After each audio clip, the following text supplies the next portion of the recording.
नमस्कार RJD rutting channel को आपको स्वागत।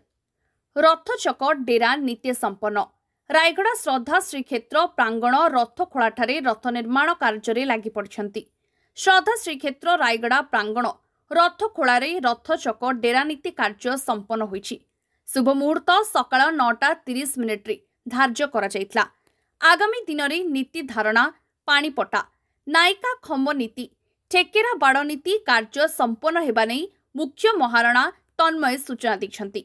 ए पवित्र कार्यक्रम में राजस्व निरीक्षक अशोक कुमार नायक रथ निर्माण करुथबा मुख्य महाराणा तन्मय महाराणा और तांको सहयोगी बलराम बगर्ती, जगन्नाथ मंदिर पूजक संजय कुमार पाढ़ी, देवतर विभाग मुख्य तथा तहसीलदार रायगड़ा प्रियदर्शिनी स्वाईंकर समेत मंदिर परिचालना कमिटी सदस्य माने उपस्थित रहितले। रथ को रंग बिरंग और सुसज्जित रूप देइछन्ति चित्रकार कालिदास एवं जोगेश।